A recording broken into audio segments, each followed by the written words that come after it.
आप सभी अच्छे और प्रसन्न होंगे। चलिए आज हम पढ़ते हैं पाठ 12 काल। ठीक है, करते हैं इस पाठ की शुरुआत। दीदी, कल मैंने मेहनत से पाठ याद किया था।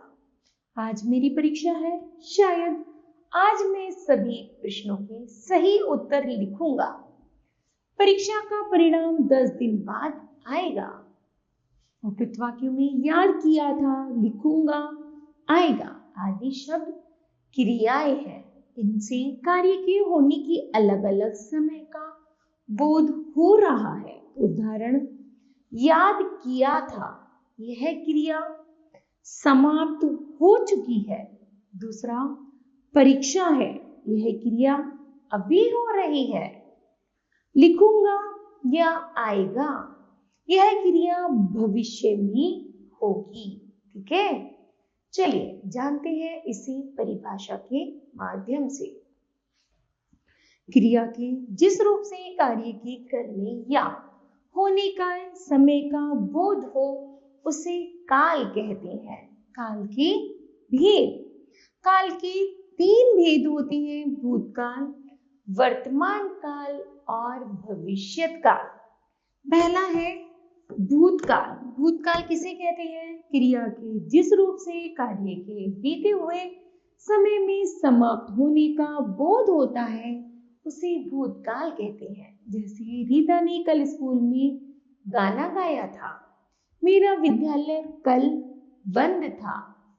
उपयुक्त वाक्यों की सभी क्रियाओं से ज्ञात हो रहा है कि क्रियाओं का कार्य बीते हुए समय में पूरा हो चुका है, अर्थात ये भूतकाल के वाक्य है। भूतकाल के उपभेद, भूतकाल के 6 उपभेद हैं। नंबर 1, सामान्य भूतकाल, आसन्न भूतकाल, पूर्ण भूतकाल, अपूर्ण भूतकाल, संदिग्ध भूतकाल और हेतुमत भूतकाल। पहला है सामान्य भूतकाल। किसे कहते हैं? क्रिया के जिस रूप से यह ज्ञात हो कि कार्य बीते हुए समय में सामान्य रूप से पूरा हो गया था उसे सामान्य भूतकाल कहते हैं। जैसे सीमा ने कविता पढ़ी। दूसरा, अध्यापिका ने पाठ पढ़ाया। ठीक है,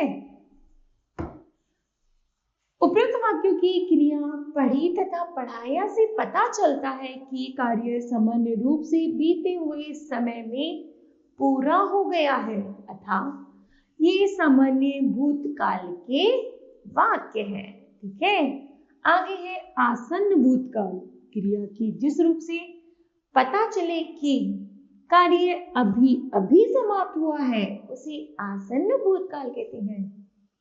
जैसे श्वेता अभी अभी आई है, तो श्वेता कैसे आई है? अभी अभी। दूसरा है राहुल दिल्ली से आया है। ओके,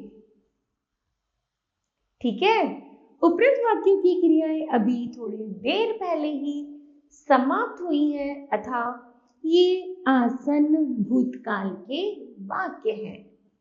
पूर्ण भूतकाल, क्रिया की जिस रूप से यह बोध हो कि कार्य बहुत समय पहले समाप्त हो चुका है उसे पूर्ण भूतकाल कहते हैं।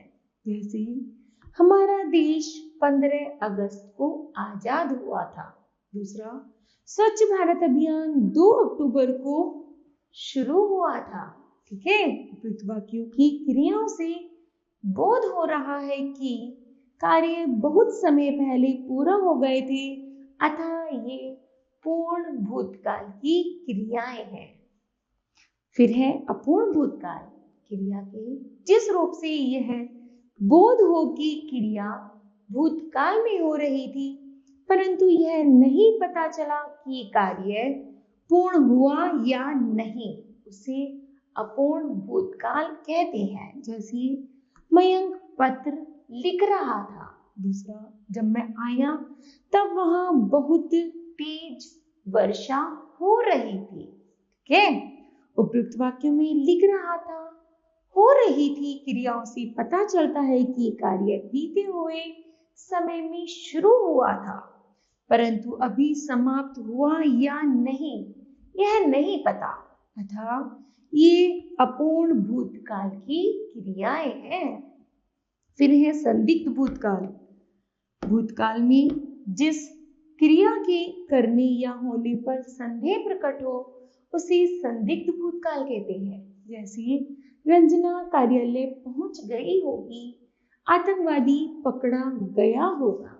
ठीक है, उपयुक्त वाक्य में पहुंच गई होगी, पकड़ा गया होगा क्रियाओं से ज्ञात होता है कि भूतकाल में कार्य पूरा हुआ या नहीं। इस संबंध में कुछ कहा नहीं जा सकता, अतः ये संदिग्ध भूतकाल की क्रियाएं हैं। आगे है हेतु हेतुमत भूतकाल। क्रिया की जिस रूप से भूतकाल की क्रिया का होना किसी दूसरी क्रिया पर निर्भर हो उसे हेतु हेतुमत भूतकाल कहते हैं। जैसे यदि तुम आते तो भी तुम्हारे साथ मैच देखने चलता। यदि समय पर अस्पताल चला जाता तो वह जल्दी स्वस्थ हो जाता। उपयुक्त वाक्यों में आते, चलता, चला जाता, हो जाता, होती, जाता शब्दों से ज्ञात होता है कि जो क्रिया भूतकाल में होनी थी वह नहीं हो पाई। पहली क्रिया के न होने पर दूसरी क्रिया भी पूरी नहीं होती है, अतः यह हेतु हेतुमत भूतकाल की क्रियाएं हैं। ठीक है, फिर है वर्तमान काल। वर्तमान काल का अर्थ है चल रहा समय। क्रिया के जिस रूप से कार्य के वर्तमान समय में होने का बोध हो उस क्रिया के काल को वर्तमान काल कहते हैं। जैसे माँ रामायण पढ़ रही है, अर्थात माँ रामायण अभी पढ़ रही है ना, क्रिया चल रही है। दूसरा, बच्ची मैदान में खेल रही है। उपयुक्त वाक्यों में क्रिया के वर्तमान समय में होने का बोध हो रहा है, अतः ये सभी क्रियाएं वर्तमान काल की क्रियाएं हैं। वर्तमान काल के भेद। वर्तमान काल के 3 भेद होते हैं, सामान्य वर्तमान काल, अपूर्ण वर्तमान काल और संदिग्ध वर्तमान काल। ठीक है, आगे है सामान्य वर्तमान काल। क्रिया के जिस रूप से कार्य के वर्तमान समय में होने का बोध हो उसे सामान्य वर्तमान काल कहते हैं। जैसे चिड़िया आकाश में उड़ती है, श्वेता किताब लिखती है। उपयुक्त वाक्यों में उड़ती है, लिखती है से क्रिया का सामान्य वर्तमान काल में होना प्रकट हो रहा है, अतः ये सामान्य वर्तमान काल की क्रियाएं हैं। आगे है अपूर्ण वर्तमान काल। क्रिया के जिस रूप से यह बोध हो कि क्रिया अभी चल रही है अर्थात समाप्त नहीं हुई है उसे अपूर्ण वर्तमान काल कहते हैं। जैसे बच्चे परीक्षा दे रहे हैं, माँ खाना बना रही है।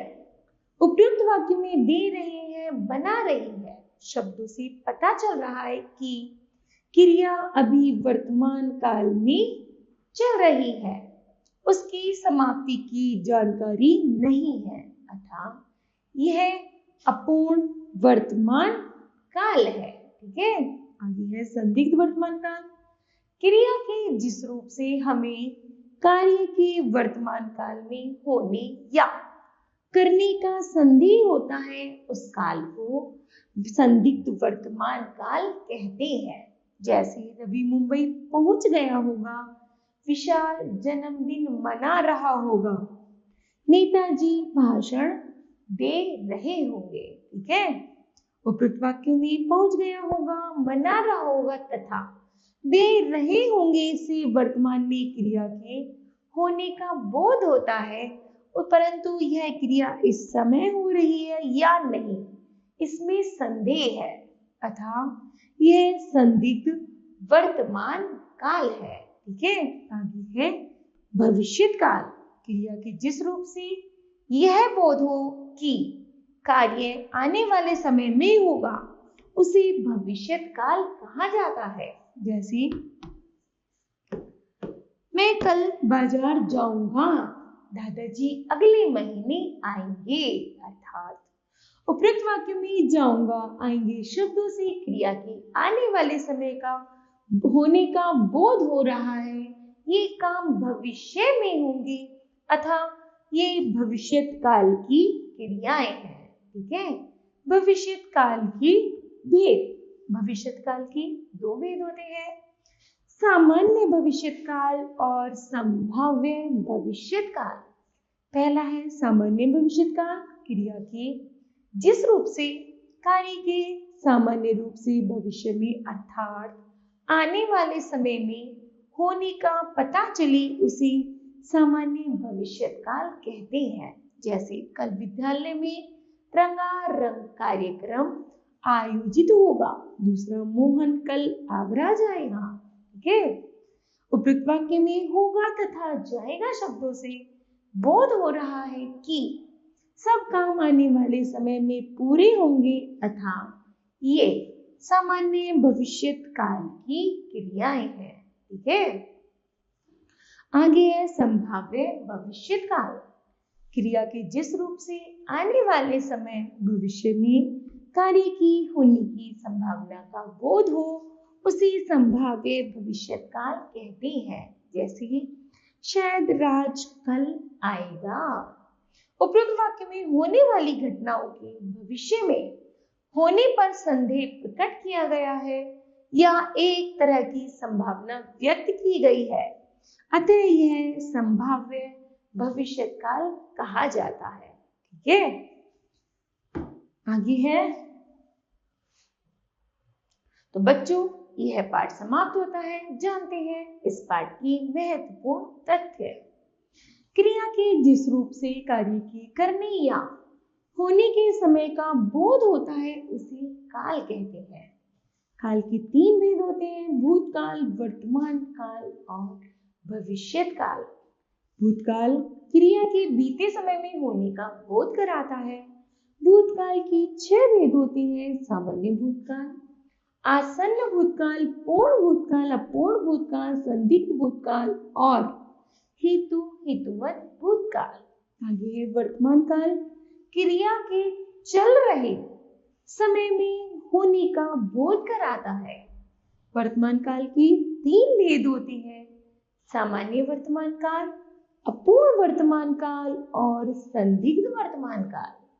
आगे है आने वाले समय में क्रिया के होने का बोध कराने वाली क्रिया का रूप भविष्यत काल कहलाता है। भविष्यत काल के 2 भेद होते हैं, सामान्य भविष्यत काल और संभाव्य भविष्यत काल।